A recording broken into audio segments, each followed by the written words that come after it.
So ಎರಡನೇ ನಿಯಮ ಬಂದ್ಬಿಟ್ಟು ನಾವು ಯಾವಾಗಲೇ ನೀರು ಕುಡಿಲಿ. ಪ್ರತಿದಿನ ನಾವು ಬೆಳಿಗ್ಗೆ ಎದ್ದ ತಕ್ಷಣ ನೀರು ಕುಡಿಬೇಕು, ಅದೆಲ್ಲ ಓಕೆ. ಮತ್ತು ಮಧ್ಯೆ ಮಧ್ಯೆ ನಾವು ಯಾವಾಗಲೇ ನೀರು ಕುಡಿದ್ರೂ ನಾವು ಏನು ಮಾಡಬೇಕು ಅಂದರೆ ಈ ಲಾಲಾರಸ ಏನು ಉತ್ಪತ್ತಿ ಆಗುತ್ತಲ್ಲ ಬಾಯಲ್ಲಿ, ಆ ಲಾಲಾರಸವನ್ನು ಹೆಚ್ಚಾಗಿ ನಾವು ಹೊಟ್ಟೆಗೆ ಸೇರಿಸ್ಬೇಕು. ಅಂದರೆ ಅರ್ಥ, ನಾವು ಈ ಲಾಲಾರಸ ಅಂದರೆ ನೀರು ಒಂದು ಗುಟ್ಟಕ್ಕೆ ತೊಗೊಂಡ್ರೆ ನಾವೇನು ಮಾಡಬೇಕು, ಚೆನ್ನಾಗಿ ಮುಕ್ಕಳಿಸ್ಬೇಕು. ಅದನ್ನ ಮುಕ್ಕಳಿಸಿ ಈ ಲಾಲಾರಸನ ಸೇರಿಸಿ ಒಳಗೆ ಹಾಕಿದಾಗ ಏನಾಗುತ್ತೆ, ಆರೋಗ್ಯ ತುಂಬ ಚೆನ್ನಾಗಿರುತ್ತೆ. ನೀವು ಯಾವುದೇ ಪ್ರಾಣಿ ಪಕ್ಷಿಗಳನ್ನಾಗಿ ನೀವು ಗಮನಿಸಿದ್ರು ಕೂಡ ಅವು ನೀರನ್ನು ತುಂಬ ನಿಧಾನವಾಗಿ ಮತ್ತು ಸಿಪ್ ಆಗಿ ಕುಡಿತವೆ. ಸೊ ಉದಾಹರಣೆಗೆ ಹೇಳಬೇಕು ಅಂತಂದರೆ ನಿಮಗೆ ಈ ನಾಯಿ ಅಥವಾ ಬೆಕ್ಕು ನಾವು ಮನೆಯಲ್ಲೇ ಗಮನಿಸೋದಾದರೆ ಆ ನಾಲಿಗೆನ ಎಷ್ಟೇ ನೀವು ನೀರಿಟ್ಟರು ಕೂಡ ಸ್ವಲ್ಪ ಅಂದರೆ ಒಂದು ಸ್ವಲ್ಪ ಈ ಲಾಲಾರಸನ ಸೇರಿಸಿ ಒಳಗಡೆ ಹಾಕುತ್ತೆ ಸೌಂಡ್ ಮಾಡಿ. ಸೊ ಅದೇ ರೀತಿ ನಾವು ನೀರು ಕುಡಿಬೇಕಾದ್ರೂ ಏನು ಮಾಡಬೇಕು ಅಂತಂದರೆ ನಿಧಾನವಾಗಿ ಒಂದು ಗುಟ್ಟಕ್ಕೆ ತೊಗೊಂಡು ಚೆನ್ನಾಗಿ ಮುಕ್ಕಳಿಸಿ ಆಮೇಲೆ ನೀರನ್ನ ನುಂಗಬೇಕು. ಸೊ ನಿಂದ ಏನು ಆರೋಗ್ಯ ಸಮಸ್ಯೆ ಬಗೆಹರಿತದೆ ಅಂತ ಅನ್ನೋದಾದರೆ ನಿಮಗೆಲ್ಲ ಗೊತ್ತಿರುವ ಹಾಗೆ ಅಥವಾ ಈ ಒಂದು ವೈದ್ಯ ವಿಜ್ಞಾನದಲ್ಲಿ ತಿಳಿಸಿರುವ ಹಾಗೆ, ಸೊ ನಮಗೇನಾಗ್ತದೆ ಅಂದರೆ ಹೊಟ್ಟೆಯಲ್ಲಿ ನಿಮಗೆ ಆಮ್ಲ ಉತ್ಪತ್ತಿ ಆಗ್ತದೆ. ನಾವು ಅದನ್ನು ಎಸಿಡ್ ಅಂತ ಹೇಳ್ತೇವೆ. ಸೊ ನಿಮಗೆ ಬಾಯಲ್ಲಿ ಲಾಲಾರಸ ಏನು ಉತ್ಪತ್ತಿ ಆಗುತ್ತಲ್ವ ಅದು ಆಲ್ಕಲೈನ್ ಅಂತ ಹೇಳ್ತೀವಿ, ಅಥವಾ ಅದನ್ನ ಕ್ಷಾರೀಯ ಪದಾರ್ಥ ಅಂತೀವಿ. ಈ ಕ್ಷಾರೀಯ ಪದಾರ್ಥ ನಿಮಗೆ ಈ ಹೊಟ್ಟೆಯಲ್ಲಿರ್ತಕ್ಕಂಥ ಆಮ್ಲೀಯ ಪದಾರ್ಥದ ಮೇಲೆ ಬಿದ್ದಾಗ ಏನಾಗ್ತದೆ, ಅದು ನ್ಯೂಟ್ರಲೈಸ್ ಆಗ್ತದೆ. ಸೊ ಹೀಗಾಗಿ ಸ್ನೇಹಿತರೆ, ಹೆಚ್ಚು ಲಾಲಾರಸವನ್ನು ನೀವು ಶರೀರಕ್ಕೆ ಸೇರಿಸ್ತಾ ಇದ್ರೆ ಏನಾಗ್ತದೆ, ನಿಮ್ಮದು ಹೊಟ್ಟೆಯಲ್ಲಿರ್ತಕ್ಕಂಥ ಎಸಿಡಿಕ್ ಅಂಶ ಏನಾಗ್ತದೆ ಅದು ಬ್ಯಾಲೆನ್ಸ್ ಆಗಿ ನಿಮಗೆ ಯಾವುದೇ ಕಾಯಿಲೆ ಬರೋದಿಲ್ಲ, ಮತ್ತು ಓವರ್ ವೆಯ್ಟ್ ಆಗೋದಿಲ್ಲ. ಮತ್ತು ಈ ಎಸಿಡಿಕ್ ಅಂಶ ಶರೀರದಲ್ಲಿ ಜಾಸ್ತಿ ಆದರೆ ಏನಾಗ್ತದೆ ಅಂದರೆ ಹೊಟ್ಟೆಯಲ್ಲಿರ್ತಕ್ಕಂಥ ಎಸಿಡ್ ಏನಾಗ್ತದೆ ನಿಮಗೆ ರಕ್ತಕ್ಕೆ ಸೇರಿಕೊಂಡು ರಕ್ತದಲ್ಲಿ ನಿಮಗೆ ಈ ಸಕ್ಕರೆ ಕಾಯಿಲೆ ಆಗಿರ್ಬೋದು ಅಥವಾ ಲಕ್ವ ಅಥವಾ ಈ ಒಂದು ಹಾರ್ಟ್ ಅಟ್ಯಾಕ್ನಂಥ ಸಮಸ್ಯೆಗಳನ್ನು ಕ್ರಿಯೇಟ್ ಮಾಡ್ತದೆ. ಮತ್ತು ಕಾನ್ಸ್ಟಿಪೇಷನ್ನು, ಅಜೀರ್ಣ, ಕಣ್ಣೂರಿ ಈ ಥರದ್ದೆಲ್ಲ ಕ್ಲಿಯರ್ ಮಾಡ್ತದೆ. ನೋಡಿ, ದೇವರು ನಮಗೆ ಈ ಬಾಯಲ್ಲೇ ಇಂಥ ಅದ್ಭುತವಾದಂಥ ಔಷಧಿ ಕೊಟ್ಟಿದ್ದಾನೆ.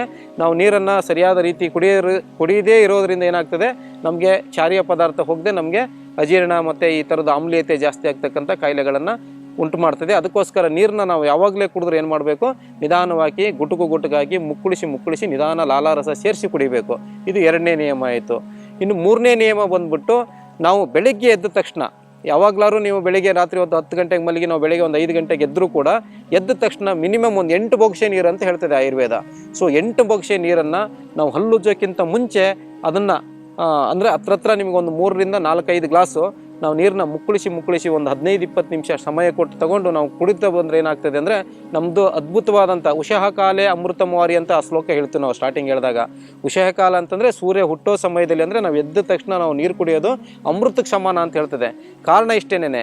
ಸೊ ರಾತ್ರಿ ನಾವು ಮಲಗಿದಾಗ ಹೊಟ್ಟೆಯಲ್ಲಿ ನಿಮಗೆ ಆಮ್ಲ ಉತ್ಪತ್ತಿಯಾಗಿರುತ್ತೆ, ಅದೇ ರೀತಿ ನಿಮಗೆ ಬಾಯಲ್ಲಿಯೂ ಕೂಡ ಲಾಲಾರಸ ಉತ್ಪತ್ತಿಯಾಗಿರುತ್ತೆ. ಈ ಲಾಲಾರಸ ನಮಗೆ ಹೊಟ್ಟೆ ಒಳಗಡೆ ಹೋಗಬೇಕು. ಸೊ ಹೊಟ್ಟೆ ಒಳಗಡೆ ಹೋಗ್ಬೇಕಂದ್ರೆ ಮೆಥಡು ಒಂದು ಉಗುರು ಬೆಚ್ಚಗಿರೋದಾಗಲಿ ಅಥವಾ ನಾರ್ಮಲ್ ನೀರಾಗಲಿ ನಾವು ಮುಕ್ಕಳಿಸಿ ಕುಡಿದಾಗ ಏನಾಗುತ್ತೆ, ರಾತ್ರಿ ಉತ್ಪತ್ತಿಯಾಗಿರ್ತಕ್ಕಂಥ ಲಾಲಾರಸ ಹೊಟ್ಟೆ ಒಳಗೆ ಹೋಗಿ ಹೊಟ್ಟೆಯಲ್ಲಿ ಉತ್ಪತ್ತಿಯಾಗಿರ್ತಕ್ಕಂಥ ಈ ಒಂದು ಆಮ್ಲ ಅಥವಾ ಎಸಿಡ್ ಮೇಲೆ ಬಿದ್ದಾಗ ಏನಾಗುತ್ತೆ, ನ್ಯೂಟ್ರಲೈಸ್ ಆಗ್ತದೆ. ಇಟ್ಸ್ ನಥಿಂಗ್ ಬಟ್ ಒಂದನ್ನು ಒಂದು ಅವು ಸರಿ ಮಾಡ್ತವೆ. ಒಂದು ಈ ಕಡೆ ಕ್ಷಾರೀಯ ಪದಾರ್ಥನೂ ಜಾಸ್ತಿ ಆಗೋದಿಲ್ಲ, ಹೊಟ್ಟೆ ಒಳಗಡೆ ಆಮ್ಲೀಯ ಪದಾರ್ಥನೂ ಜಾಸ್ತಿ ಆಗೋದಿಲ್ಲ.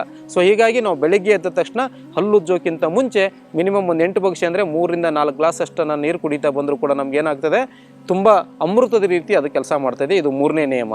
ಸೊ 4ನೇ ನಿಯಮ ಬಂದ್ಬಿಟ್ಟು, ನೀರನ್ನು ನೀವು ಯಾವಾಗಲಾದರೂ ಕುಡೀರಿ, ಯಾವುದೇ ಕಾಲಮಾನದಲ್ಲಾದ್ರೂ ಕುಡೀರಿ, ಫ್ರಿಜ್ಜಲ್ಲಿಟ್ಟಿರೋ ನೀರು ಅಥವಾ ತಣ್ಣನೆ ನೀರು ಕುಡಿಬಾರ್ದು ಅಂತ ಹೇಳ್ತದೆ ಆಯುರ್ವೇದ.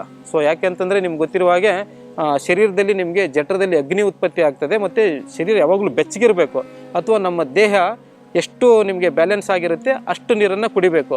ಸೊ ನಾವು ಈಗ ತುಂಬ ತಣ್ಣನೆ ನೀರು ಕುಡಿದಾಗ ಏನಾಗ್ತದೆ ಅಂತಂದರೆ ಅಲ್ಲಿ ಏನು ಆ ಒಂದು ದೇಹದ ತಾಪಮಾನಕ್ಕೆ ಆ ನೀರು ಬರೋಕ್ಕೋಸ್ಕರ ಶರೀರದಲ್ಲಿರ್ತಕ್ಕಂಥ ಎಲ್ಲ ಅಂಗಗಳ ರಕ್ತನೂ ಕೂಡ ಆ ಒಂದು ಭಾಗಕ್ಕೆ ಬಂದಾಗ ಏನಾಗ್ತದೆ, ಶರೀರದಲ್ಲಿ ಬೇರೆ ಸಣ್ಣ ಕಾಯಿಲೆಗಳು ಬರೋಕ್ಕೆ ಪ್ರಾರಂಭವಾಗ್ತವೆ. ಆದ್ದರಿಂದ ಸ್ನೇಹಿತರೆ, ನಾವು ಬೇಸಿಗೆ ಒಂದು 3-4 ತಿಂಗಳು ಮಣ್ಣಿನ ಮಡಿಕೆ ನೀರು ಹೊರತುಪಡಿಸಿ ಬೇರೆ ಸಮಯದಲ್ಲಿ ನಾರ್ಮಲ್ ನೀರು ಅಥವಾ ಉಗುರು ಬೆಚ್ಚಗಿರೋ ನೀರು ಕುಡಿದು ತುಂಬ ಆರೋಗ್ಯಕ್ಕೆ ಒಳ್ಳೆಯದು.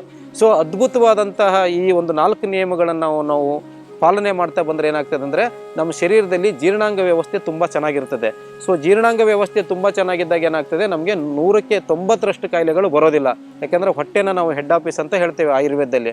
ಸೊ ಹಾಗೆ ನಿಮಗೆ ಶರೀರದಲ್ಲಿ ಉತ್ಪತ್ತಿ ಆಗ್ತಕ್ಕಂಥ ಈ ದೋಷಗಳು ಅಂತ ಏನು ಹೇಳ್ತೀವಿ ಅಲ್ವಾ, ವಾತ, ಪಿತ್ತ, ಕಫ ಮತ್ತು ಅಗ್ನಿಗಳು, ಮತ್ತು ಈ ಸಮಧಾತುಗಳಂತೇನು ಹೇಳ್ತೀವಿ, ರಸ, ರಕ್ತ, ಮಾಂಸ, ಮೈದ್ಯ, ವೀರ್ಯ, ಮೂಳೆ, ಇವೆಲ್ಲ ಏನು ಸಪ್ತಧಾತುಗಳಂತ ಹೇಳ್ತೀವಿ ಅದು.